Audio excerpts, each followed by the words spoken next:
மக்கள் அனைவருக்கும் வணக்கம். சென்னையிலேருந்து திருவண்ணாமலையை ஷார்ட்டாக போய் தர்ஷன் பண்ணிட்டு வர்றது எப்படி?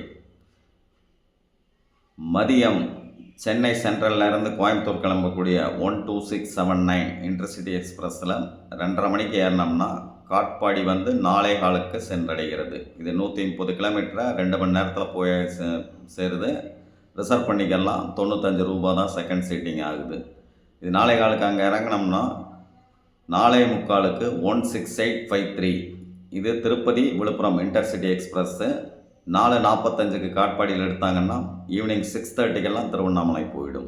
திருவண்ணாமலையில் இறங்கி நீங்கள் நேராக கோயிலுக்கு போய் தர்ஷன் பார்த்துட்டு எல்லாம் சுற்றி பார்த்துட்டு நைட்டு 9 மணிக்கு டின்னர் சாப்பிட்டு கிரிவலம் சுற்ற ஆரம்பிச்சிங்கன்னா 2 மணி 3 மணிக்கு முடித்த பின்னாடி காலையில் 4:30க்கு 660/34ங்கிற தாம்பரம் போகிற ஒரு வண்டி இருக்குது. இந்த ட்ரெயினை பிடிச்சிங்கன்னா இது வேலூர், காட்பாடி, அரக்கோணம், பெரம்பூர் வந்து மார்னிங் 9:20க்கு வந்தடைகிறது. காலையில் 11 மணிக்கு தாம்பரம் சென்றடையும். ஸோ 1.5 நாளையில் நீங்கள் என்டையர் திருவண்ணாமலை கவர் பண்ணலாம். நன்றி, வணக்கம்.